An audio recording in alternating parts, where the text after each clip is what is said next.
Good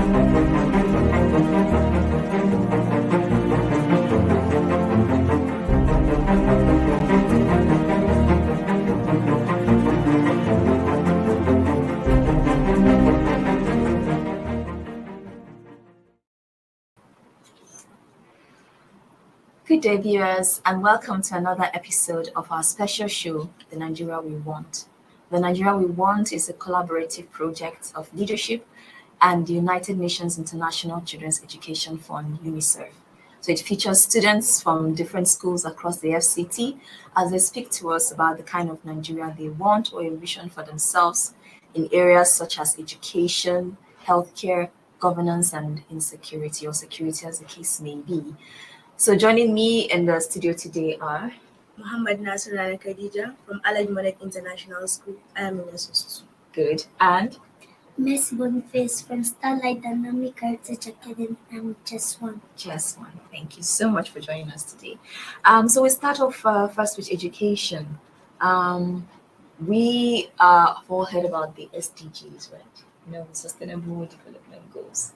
And one of the requirements of that goal is to have access to education and quality education at that. So what do you think quality education means? Quality education simply means having a standard and sound education. It is the art of being well educated. When I say well educated, I mean you know it right from the grassroots level. That's what quality education is. So Mercy, what do you think makes for quality education? How do you recognize, what do you think are the tenets or the things that make up a quality education? I think the things that make up quality education is to be focused and improve in your studies. And to be bold whenever anything is going on. And also, quality education also means having the right teachers. It also means having the right books accessible to you.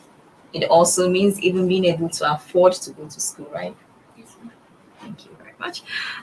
So, looking at quality education, could you describe to me what it's like learning maybe sciences or vocational skills in your school?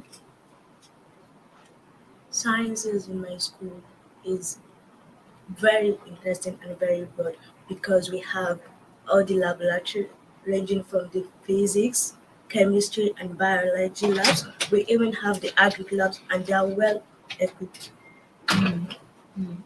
Let's talk about library for you, Mercy. Okay. So you have to start over again. Okay. So what's your library at school like? And how often do you go to the library to study?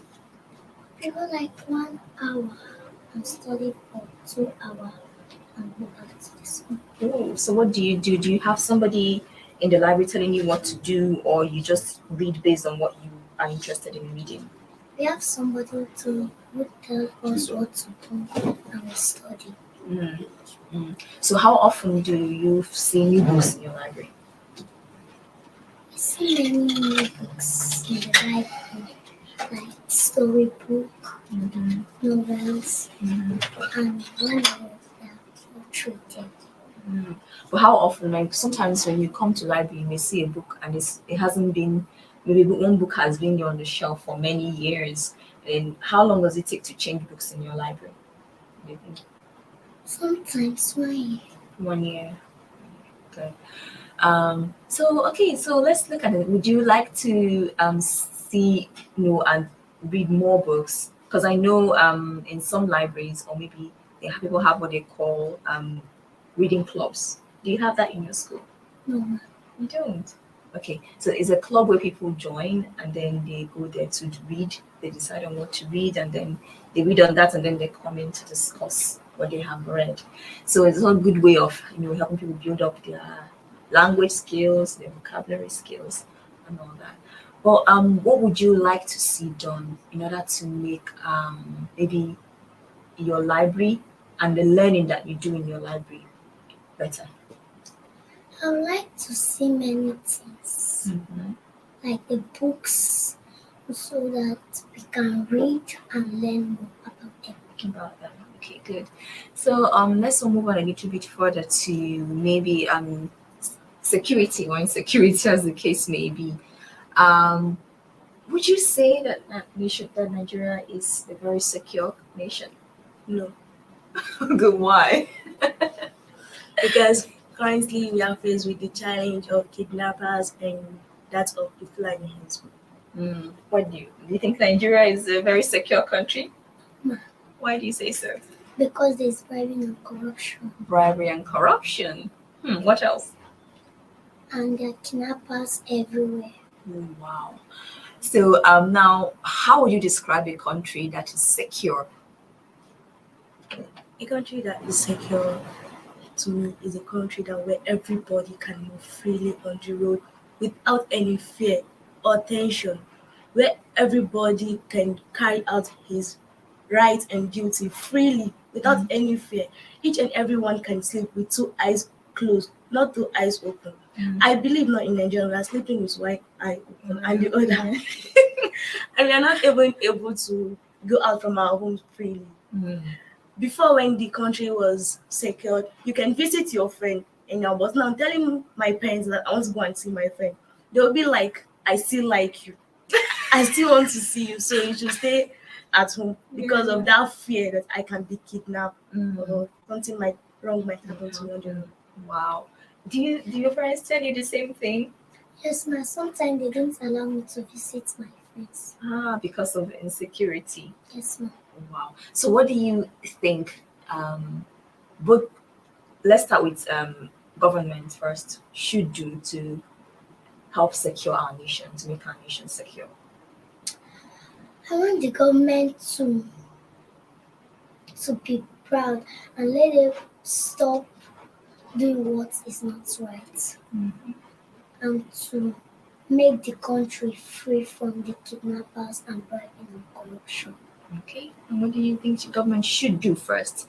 And then after that, of course, we as individuals, we as people should do, and then what government should do as well in order to ensure the safety of our citizens. I think the first thing government should do is to provide jobs. Okay. Because if you look at our society today, most of our brothers and sisters that graduated from the universities, instead of them to be working, they stay at home jobless. When they're at home, they'll be thinking of what will I do that will earn me money to take care of myself and even my family. So in that process, they would some of them will think of way of getting money easily. Some of them think of doing Yahoo, kidnapping. When they kidnap and collect ransom, they have got money easily and free. So I think when job is provided for them, they will not think of that. They will be busy with their works. Great. So I know that you all are not of the age to vote. But what do you think that you could do in order to ensure that every one of our votes count? I mean, you're not of votable age, but then you could still contribute. What do you think that should be your contribution? I think my contribution is to tell my friends so that they can tell their friends to by telling my friends the importance of it. When they know that with their card they can vote the right person that will lead this nation, right? When I tell them, I'm sure they will tell their friends, or they can even discuss it with their parents. And as that the news is spreading, so I think that's the contribution I can make. Good. So let's start with you guys right now. Mercy, Yes, ma. how many parties what are the three major parties that are the major contenders in this election? APC, APC, PDP, and Labour Party. and Labour Party. So who are the presidential aspirants of these three parties? For APC, we have Bola Ahmed Tinubu. For PDP, we have Atiku, and for Labour Party, we have Peter Obi. So what is the one thing that we need in order to make our votes count? Let them be the good leaders of this country. Okay. And you? We should have free and fair election. And with what do we use to ensure that we have that free and fair election? Make sure that there is not electoral malpractice, make sure that our cards are intact, as none of the violent boss is missing. So we make use effectively of our voters card to make sure that our votes count. Thank you so much for joining us in this session. And for our viewers, please join us next time for the Nigeria we want. Thank you.